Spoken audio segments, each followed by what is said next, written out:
Dionne, why you turn off comments on the channel? How you so biased? Will you be doing any collabs or interviews on the channel? Hey guys, it's been 6 months since I started this YouTube channel. I'm very appreciative and grateful. I've been having a fantastic time doing it, and I'm going to be spending this video celebrating by answering some of your questions and comments. So I'm Dionne Jackson-Miller.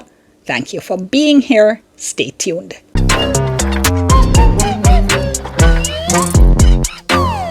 It was June 11, 2024 that I posted my very first YouTube video. That was on day 1 of the Court of Appeal hearing in the Vybz Kartel case. And again, thanks so much for all the comments and the encouragement. The channel really grew in 5 days. I had my 1,000 subscribers, and that has continued to grow.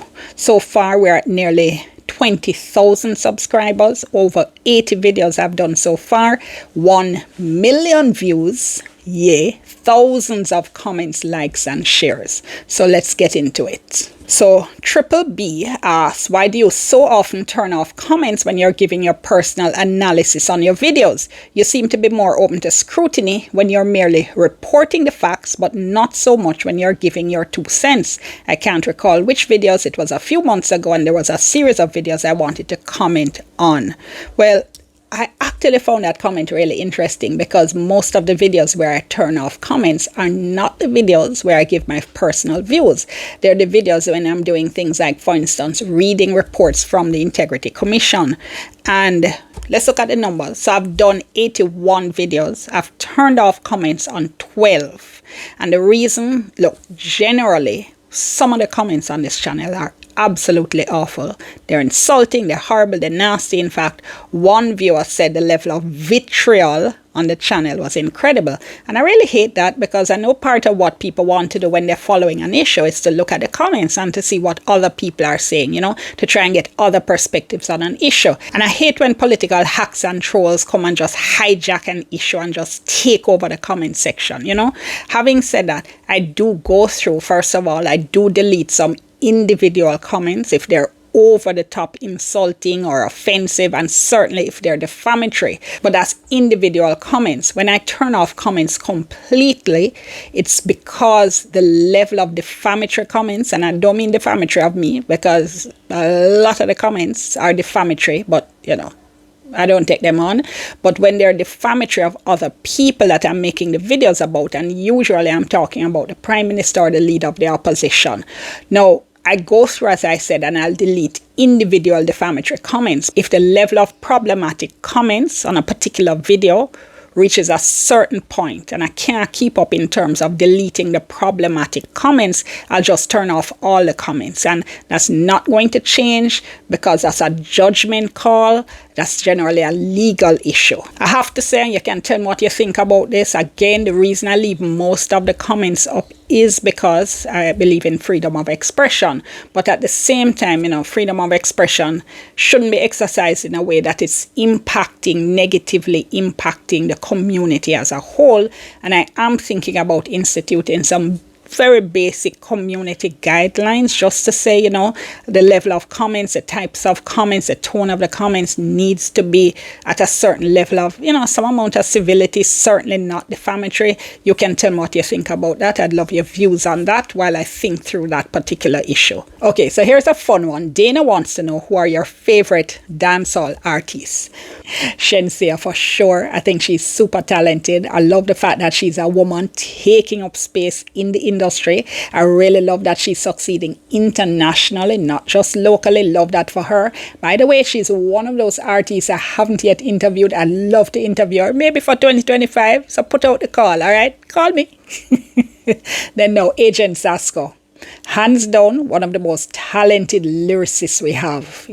He's an amazing performer as well. He has an amazing catalog of songs. I've interviewed him, and Really, really impressed with him. He's a deep thinker, and I love the kinds of positions he takes on some social issues. And one of the things he's spoken about is the work he's done at Metcalf Street. That's the remand center for young boys who've come into conflict with the law. So yes, big fan of Sasco as well. I like Alkaline. I haven't seen a lot of his work lately, I have to say. And I also like Massacre. Again, I think he's super talented, very versatile. When I say I like an artist or I love an artist, do I mean I love every single song they've done? No. Some might be a little bit much, some might be over the top. I might not like them, but on balance, overall, these are some of the artists in the space I think are just really, really great. Now, Mark says, thanks for summarizing and clarifying matters of public interest. It's appreciated.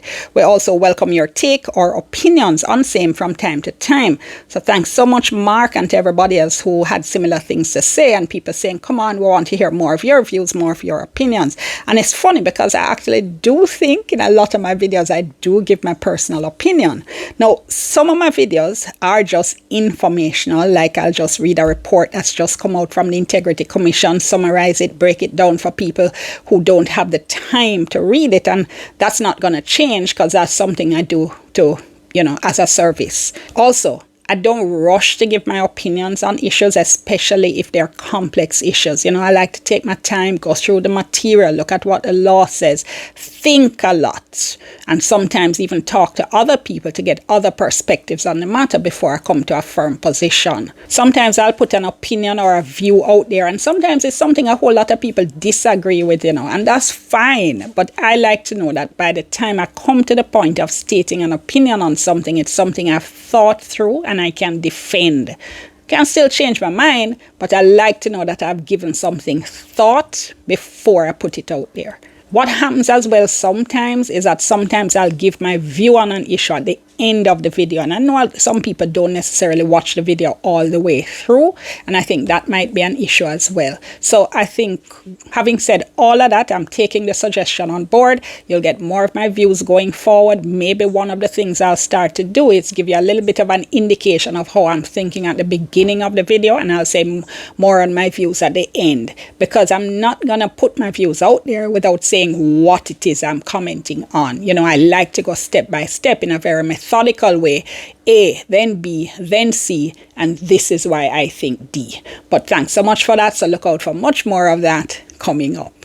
Joy says, what drives you to pursue the truth even when faced with heavy criticism from some quarters? How do you stay motivated and focused? So a couple of things, Joy. One is that I do have a very clear vision of what I want to do and how I want to do it. I actually have a whole goal setting program that I go through for every year, and also for a 5-year period, for a 10-year period. And yes, YouTube is on it.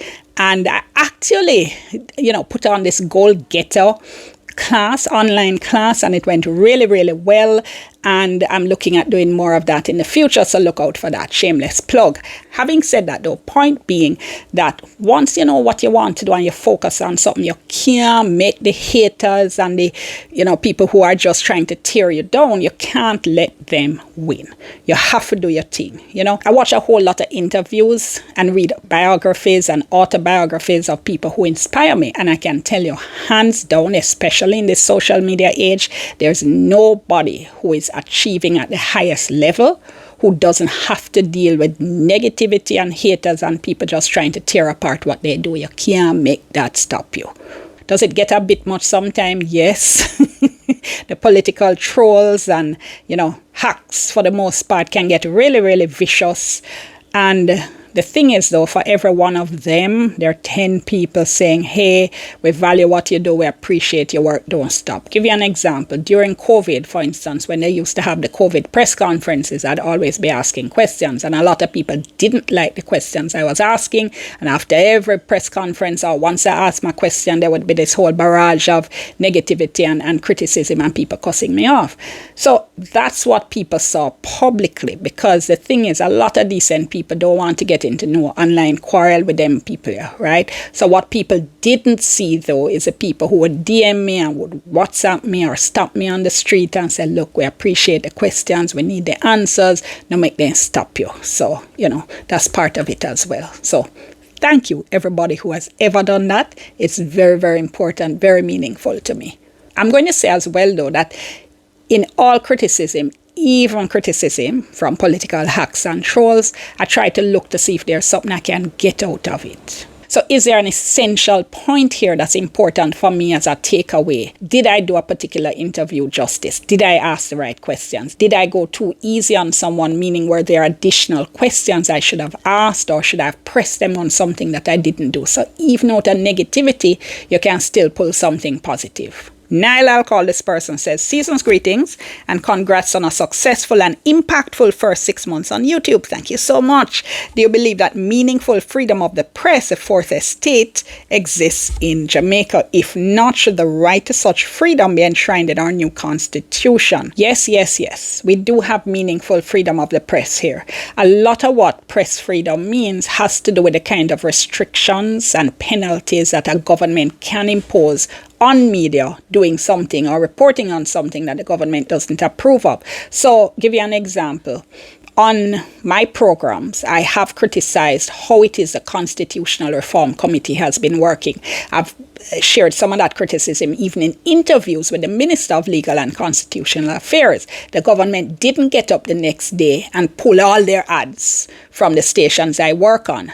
This is something that's actually really important, because that's one of the ways in which governments try to suppress freedom of the press by withdrawing financial support and trying to starve them into submission, so to speak. Now, if my colleagues at the Gleaner as well, if they publish a series of articles about a particular minister, which has happened, the government doesn't yank the license of the TV or the radio stations within the group. And the fact is that successive administrations over the years have been very respectful of freedom of the press in this country. We also have journalists doing great investigative journalism, right? I hear people say, oh, we don't have any investigative journalism in Jamaica. And that's not true. And when you question them, usually you say, did you see this particular story? Did you see this particular story? Then say no. You know, is everything fine and dandy? No. But we do have to give ourselves credit for where we are. So comments are made by government members sometimes from time to time. We've spoken out on that. The Press Association of Jamaica, of which I'm a former president, has been on record and continues to be doing that. There's concern as well about corporate interests that own media houses and the extent to which they can influence the news output of a particular organization. The good thing is that because all our media houses aren't owned by one person or one entity, usually if one media house doesn't do a story for a particular reason, another one can pick it up. Also, sometimes, our journalists do come under pressure because of stories that they do. This can be an issue. And being absolutely real, reporting on crime and the links to crime in this country is a real challenge, because obviously people do have personal safety concerns. One of the things they'll tell you in workshops on investigative journalism is that the story is not worth your life. So that is an issue, and it's always an issue in high crime environments. Having said that, yes, I do think freedom of the press should be enshrined in our constitution, separate from freedom of expression. I don't think we should rely only on freedom of expression to protect the work of the media. In Trinidad and Tobago, they have freedom of the press as a separate right in their constitution, and we've seen court cases in which the judges rely on that in protecting the work of the media. So yeah, absolutely think that. Real Truth says, I'd ask you a question about whether the Auditor General should sit on the Integrity Commission. While the Auditor General's mandate is to audit the Integrity Commission, do you think this is a conflict of interest? And the Integrity Commission itself gave a comment on this issue a few years ago. Here's a quick summary. They said the presence of the Auditor General on the Integrity Commission isn't recent. They say for nearly 50 years, the Auditor General has been a member of Jamaicans' commissions that deal with integrity. And there hasn't been a dissenting voice that said that until recently. And they said it would be good to know what has happened to now make that an issue. The Integrity Commission, they say, is mandated to promote ethical and fair conduct among public officials and to prosecute those who behave corruptly in discharging their duties. In view of the role of the Auditor General, they say, as stated in the Constitution, it's clear that that role complements the role of the Integrity Commission. Then they go on to say that the Integrity Commission Act requires that such accounts be audited by an auditor appointed in each year by the Commission with the approval of the Minister. And where any other audit or accounts may be required, arrangements are in place for that to be done by independent auditors. I think your question is based on the assumption that it's the Auditor General who audits the accounts of the Integrity Commission, and they're saying that's not so. I think the Auditor General makes an important contribution to the work of the Integrity Commission. And I've said in videos before, I think the Integrity Commission is under attack. I think there's a deliberate attempt being made to discredit the work of the Integrity Commission, and I think this particular argument is one of those. Christopher says, you've become one of my main sources of news in Jamaica, one of my favorite channels because of how much I learn about politics, the law, and the country. Big up. Thank you, thank you, thank you. Question, what's the deal with NID? Seems to have been rolled out very low key by the government. Do a video on it. And in short, I would say thank you again. Okay. I'll put that on the list. Authentic J, compliments of the season. Thanks for the initiative. I appreciate your videos. I want to give credit to the producers as they're of impressive quality. And this one put a big smile on my face because it's really nice when people appreciate the work that you put into them, you know. And I do put a whole lot of work into the videos. I want to say big up to my team members, Justin, who does the video editing, and Khalil of Classical Media, who has taken my thumbnail design to a whole new level. So big up, guys. I appreciate you both so much. Whole heap more to do as we continue to grow. All right. So Reed now says, my question or request is to provide an update on the process of Jamaica going republic, whether it matters, what of our final court significant constitutional changes. Short answer to this is yes, yes, and yes. I'm going to be doing a whole series on constitutional reform, so you can look out for that. Going to start dropping those videos in 2025. Nick asked, would you consider doing interviews or collaborations on YouTube? So, hi Nick, thank you so much. I'm growing the channel in all kinds of different ways. So I'm looking at different things. You're going to see some really interesting stuff happening in 2025. In the case of interviews, I would say right now, maybe not so much because I do a lot of interviews on my radio program, Beyond the Headlines, that's on Radio Jamaica. My TV program, All Angles, that's on TVJ. Collabs, no, that's something I am looking at. I am thinking about that very seriously. And if you have any ideas as to people you'd want me to do a collab with, drop them in the comments below. All right. Really interested to see your views on that. By the way, somebody came up to me and said, look, watch your videos, but why are you quarreling with Oral Tracy, the Maverick? Let me just say this. I don't see it as quarreling with Oral.